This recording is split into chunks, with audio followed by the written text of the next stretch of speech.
छुरी से ही नहीं, लफ्ज़ों से भी ज़िबह किया जाता है।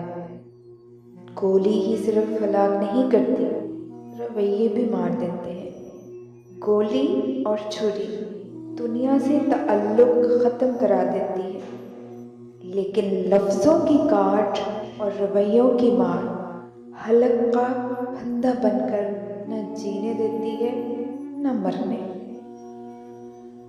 कुरान कहता है, अपने दुश्मनों की चालों से परेशान न हुआ कर, बेशक तुम्हारा रब सबसे बेहतरीन चाल चलने वाला है। ज़ाती ज़िंदगी हो या कैरियर, सिर्फ सच बोलना और सच के लिए खड़े होना आपको तरक्की दिलाता है। सिर्फ सच आपको बुलंदी पर लेकर जाएगा, क्योंकि वो आपको हल्का कर देता है और आपको हर बोझ से आज़ाद कर देता है।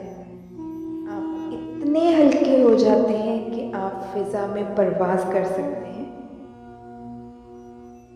मोहब्बत करने वालों में कुछ और हो ना हो, एक बात होती है, बेअदब नहीं होते, पत्थर जैसे सख्त नहीं होते, दिल दिखाओ कैसा भी, बद्दुआ नहीं देते।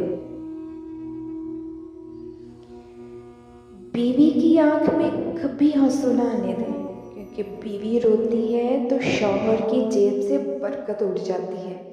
एक एक आंसू महंगा पड़ता है और फिर शौहर रोने वाला हो जाता है।